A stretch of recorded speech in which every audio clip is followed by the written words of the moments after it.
and then just parking, and you go under the building here to get more parking. That's phase one. This was our first building. We finished this about 2 years ago. We've got figure eight films.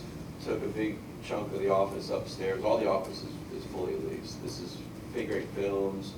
UNC, it has office space up here. I think Gordon's here. We work with Gordon on a group that they need the back part of this building.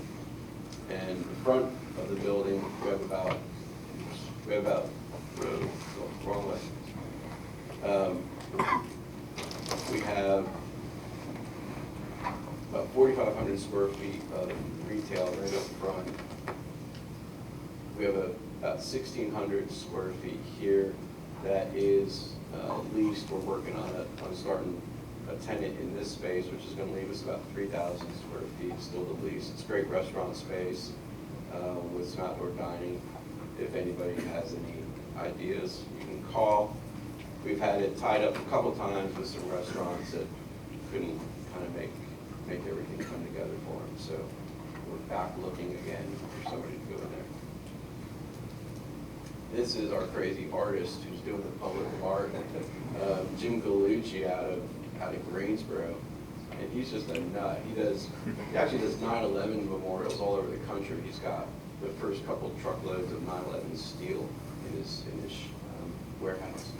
But he's making this cool, funky tower that lights up, and you have benches all around it. So it's kind of a nice place right off of North Greensboro Street. So people can just kind of sit and talk and take a break. And there's a couple of really large, awesome shade trees that this kind of sits under. So it'll be pretty fun. There's little whisper benches. These are like little tubes, like you at like Life and Science Museum, where you whisper in one end and it comes out another one. It's kind of fun.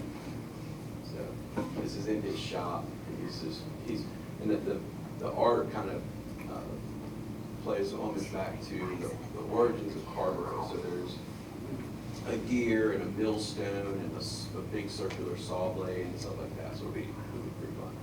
Kind of the gateway of coming into Carrboro from that side.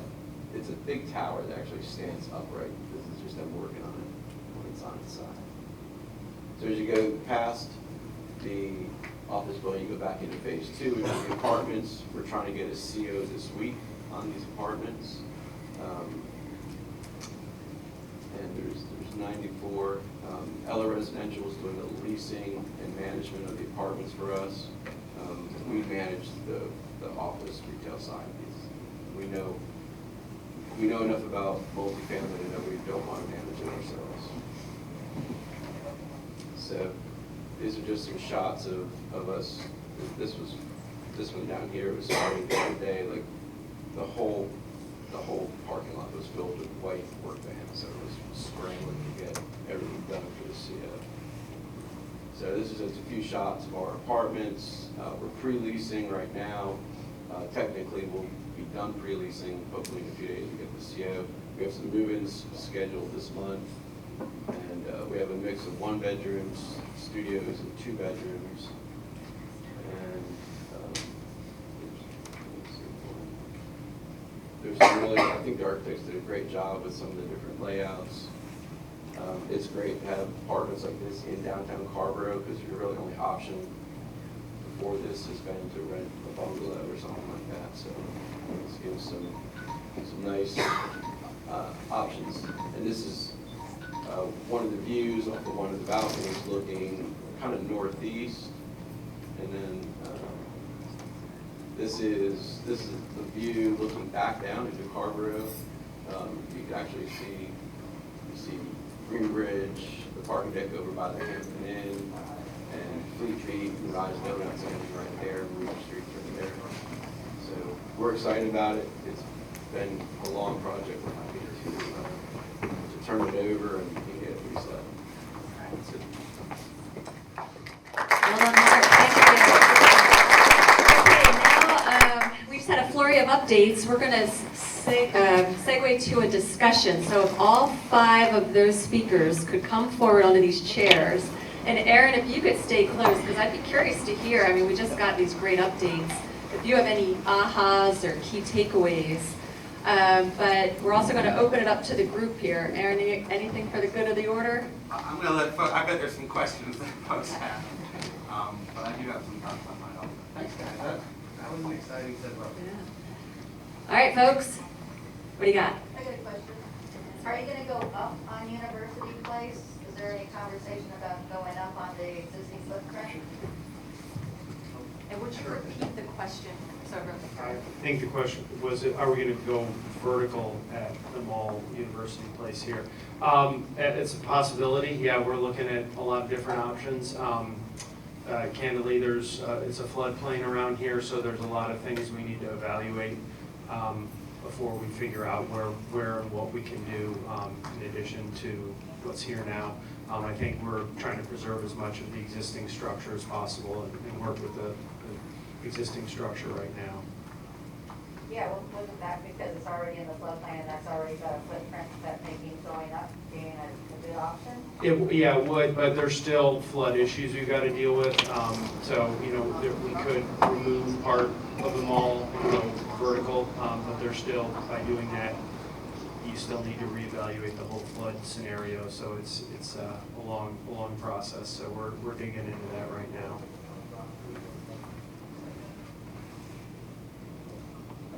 Other questions or comments? Chanel? Of course I have one. I have about 10 for all of you. I'll let that slide. For you, David, in the Blue Hill District, and this might be helpful for everyone in the room to understand. From the time that you conceptualize a project to the time that you deliver it, what does that look like? We all kind of talk about that. I'm asking for the Blue Hill District specifically, but if any of the other ones want to step in and answer that, I think it would be helpful. Yeah, sure. So for our apartments in the Blue Hill District, it took us a little over a year to kind of get through the approval process because of that form district code in the Blue Hill District. We had to basically meet what was in the code, but we also had to go through the CDC approval process. And so that in its entirety took about a year. The mall, the first phase there was pretty straightforward because it's just a facade improvement. So that was a pretty quick process. The next phase of future development, we anticipate will take, longer than that, obviously.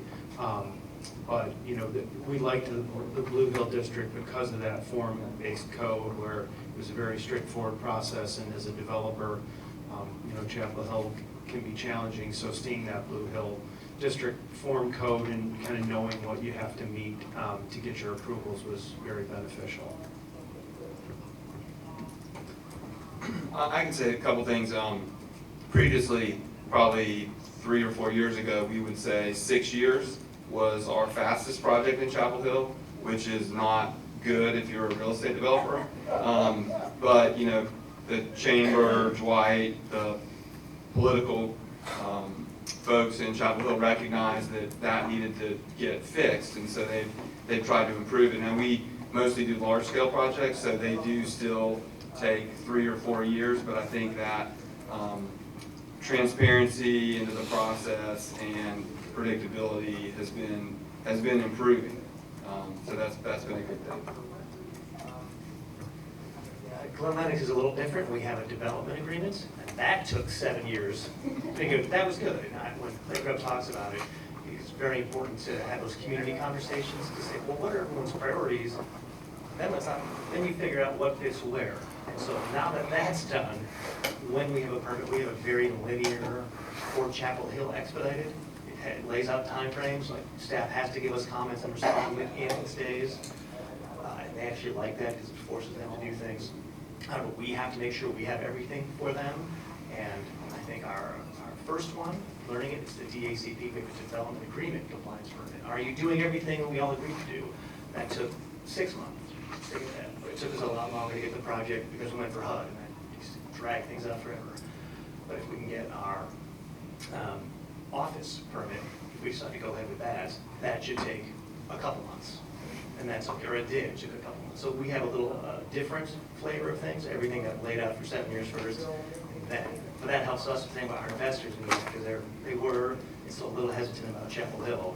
They say, okay, you can get that done, we believe you. So it's working out. Carrboro is still a little different. We started Shelton Station, I think, trying to get approvals. You get a conditional use permit in Carrboro, different from a special use permit in Chapel Hill or development agreement. So we started, I think, in about 2012, and there'd already been one concept plan. And so it took close to 5 years to get it approved. There was some things to add in there. We were going for a density bonus because we were trying to pack a lot on a small downtown site.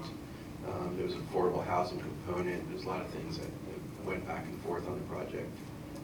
But I think that between Gary's project and ours and the 301 East Main that came before us, those are three huge projects that Carrboro hadn't really seen much before that. And so for them, I think they learned as much as we all did. And I think moving forward, everybody's getting more used to that scale project. Yeah, I'm trying to go back and think of the exact dates. But as I said in my presentation, we bought that piece about 7 years ago, and I think yeah. I should have listened. Our approval process was a little quicker, but we had to do some other stuff first. I think it was maybe 4 years. But we had some stuff to do with NCDOT that complicated issues. They were great to work with, but it was a big undertaking by them, and they had to get some more money to do the work they needed to do. So it was about 4.5 years for us after we purchased it, and then all the public hearing. All right, we actually have to move on to the next segment. Aaron, you got one final thought? It's only that, so I hear lots of people say, boy, it looks like a lot of apartment complexes are being built in this town. Feels different, doesn't it, right? Before that, we did a Meadowmont, we did a Southern Village, but there's no more of those to blurb out anymore. And the other thing is you see the parking decks first, so everybody sees that, and they're like, whoa, is that what it's gonna look like? No, they're gonna wrap that with the apartments. But I'll remind you that Carrboro and Chapel Hill grow at about 1% per year, a little less than 1%. 75,000 people-ish between the two. That means you need housing for 750 people every year. You need 3 or 4 green bridges every year if you're gonna do 1% growth. Now there's places that are growing much faster. Wake County, 65 people a day moving into Wake County. We're just doing 6 people a day moving into Orange County. But it feels like a lot because I think our historic growth has been out. But I remind you, this is a strategy. The town said we want this rural buffer. And if you want the rural buffer, it means you don't spread out. It means you got to go up. And so this is a result And of as part some... of the strategy also to become completely more rental than actually have people be able to buy homes in Chapel Hill? Is that a part of the strategy, or is that an unintended consequence of the strategy? Since I am not that strategist, I won't reply to that. I'm just saying that the politicians, the political choices have been made that is delivering this kind of development. It is delivering some results of a whole lot more rental than there is home ownership lately. Some of that is about banking as well. But just wanted to, so for feedback, as people ask you those sorts of questions, just to remind you, we're still on pace at just 1% growth, even with these projects. Thank you, Aaron. Desiree Excellent. makes a good point. Excellent point. Okay, please put your hands together for our first segment speaker.